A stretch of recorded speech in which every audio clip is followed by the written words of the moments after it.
Reebok very, very kindly sent me a brand new pair of their 2015 All-Terrains. These are actually going to be the All-Terrain Thunder 2.0s in men's size 12. There you go.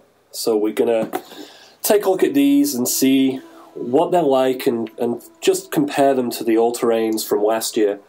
Apparently these are the yellow, green, black, and orange pair, which doesn't sound like the nicest color scheme, but we'll take a look.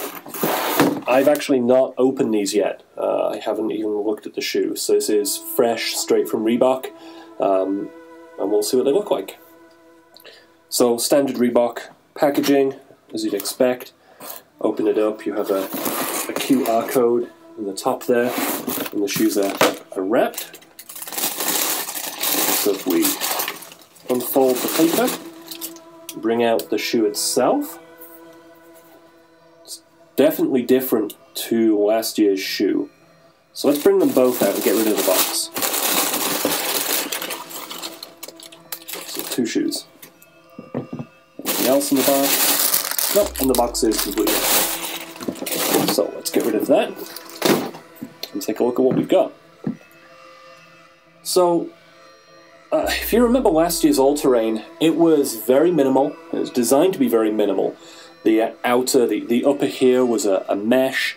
They had the unique drainage ports, which it looks like this still has, and had a very, very aggressive tread on it that looked very much like an X-Talon from Innovate.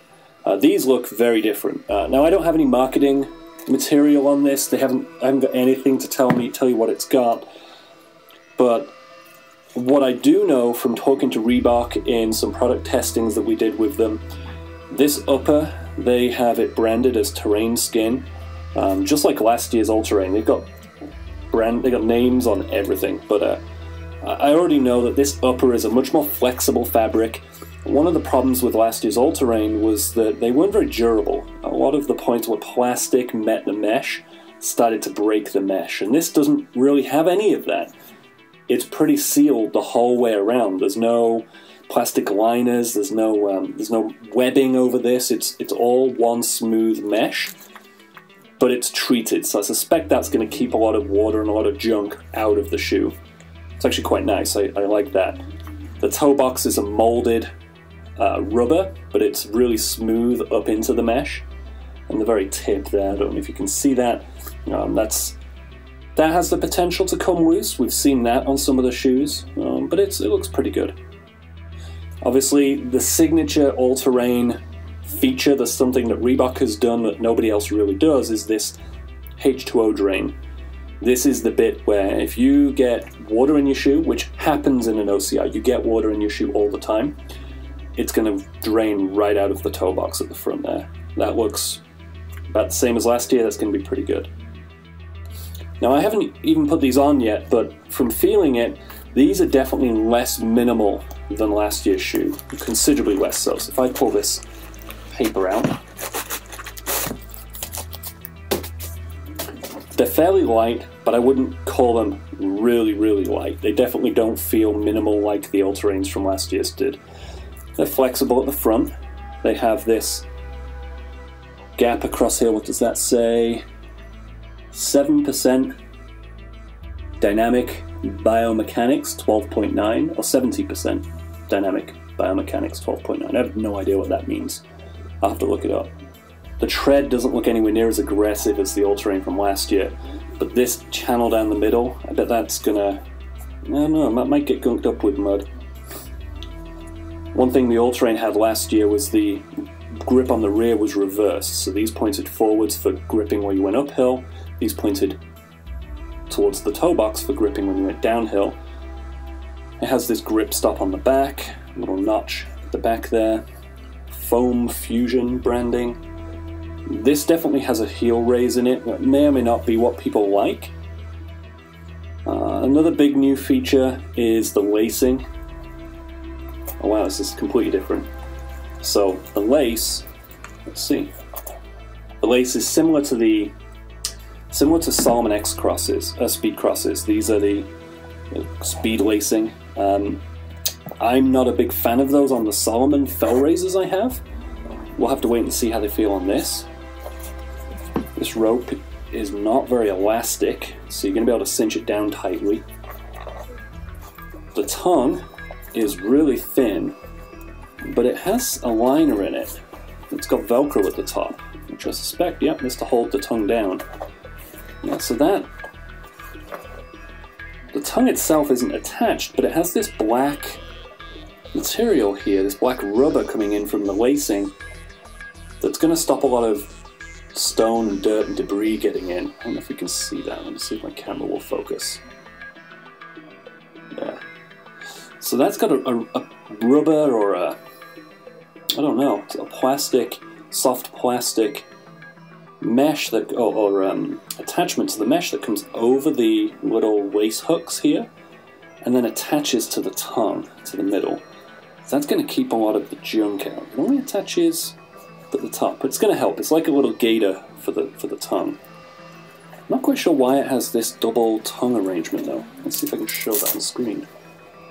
So if you peel that back, you've got a very thin tongue at the top, the coloured one. And underneath there's this black tongue. I'm not quite sure what that's for. Either way, I mean that's, I guess it's to put the, well, I guess it acts like a little pocket for the speed lacing. And it just Velcro shut. I certainly know that one argument, one problem I had last year was this tongue was just useless. It just rolled around, it let all kinds of dirt in. A lot of people complained about getting debris in their all-terrains.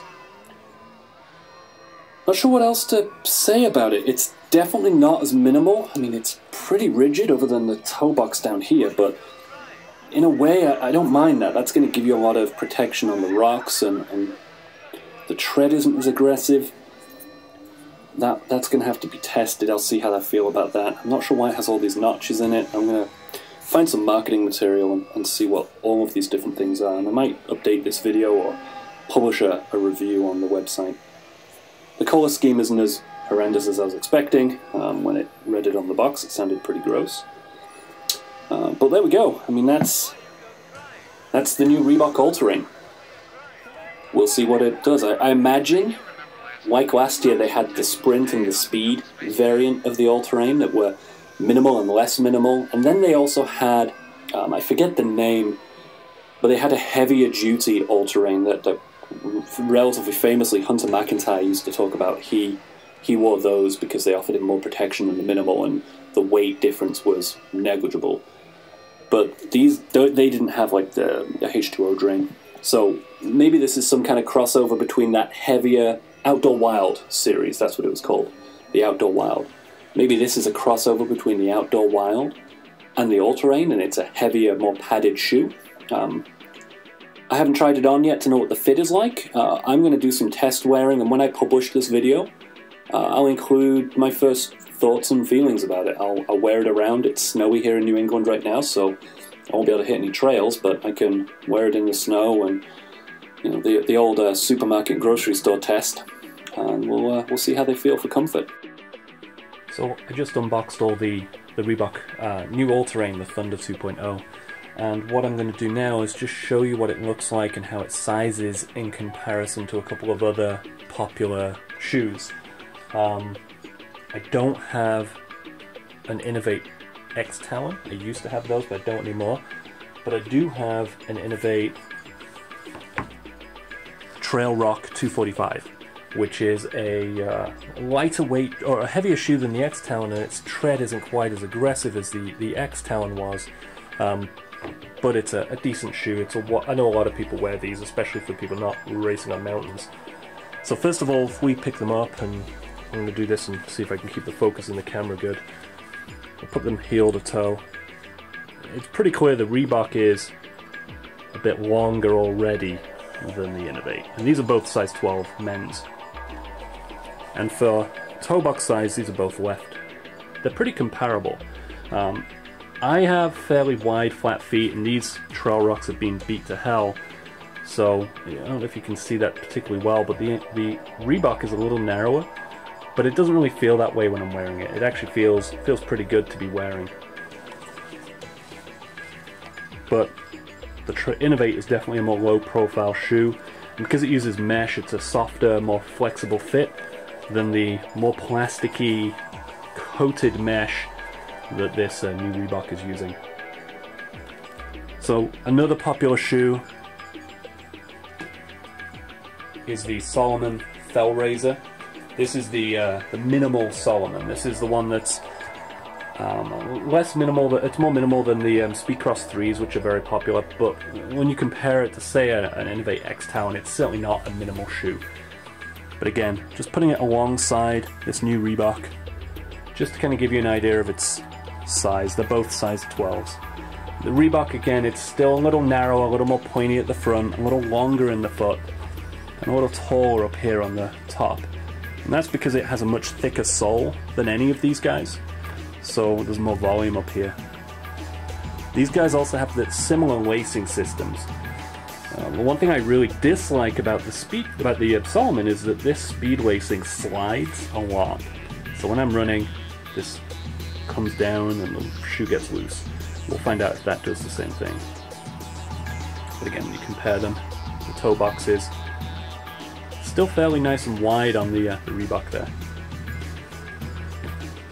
Another shoe I'll compare this to, just because I have them. These are an old model now, you can't really buy these anymore, but this is an Iceberg Splider OLX. OLX being the tread pattern, the studded, aggressive tread pattern on the bottom. And these things have been beat to hell, and they're still rocking. These are probably my narrowest, most minimal shoes. I actually don't like wearing these for longer distance races anymore. I find them too narrow, and this plastic arrangement here is just not pliable enough, and I get cramped in there. But again, compare it to the Reebok. The heels are together. You can see the Reebok is quite a bit wider at the bottom, and of course the volume across the tops. It's just a bigger shoe. So I actually have an email out to the folks at Reebok to ask them if this is if this shoe is going to have a more minimal counterpart. I would assume so. They did last year. They had 3 models last year. But this is by no means a good choice if you're a minimal runner. It is not that flexible. If I let that focus on there, it's not very flexible as a shoe. I mean, it's lightweight. There's no real weight to it, but it's not a very flexible shoe. There's something like the Trail Rock 245, which has a rock plate in the bottom, bends quite a lot nicer.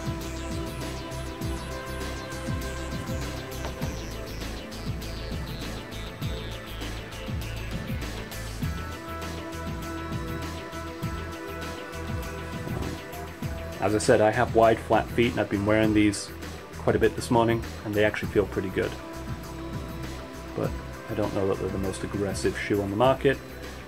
These might be a good middle distance to long distance, and maybe even a good introductory shoe. These might actually take on the Speedcross 3 from Salomon. They have a very loyal, very popular following in people who are fairly new to trail shoes, and they're looking for something padded and rugged, and this might be that shoe, might be that replacement. But I don't think for a minimal runner this will replace it.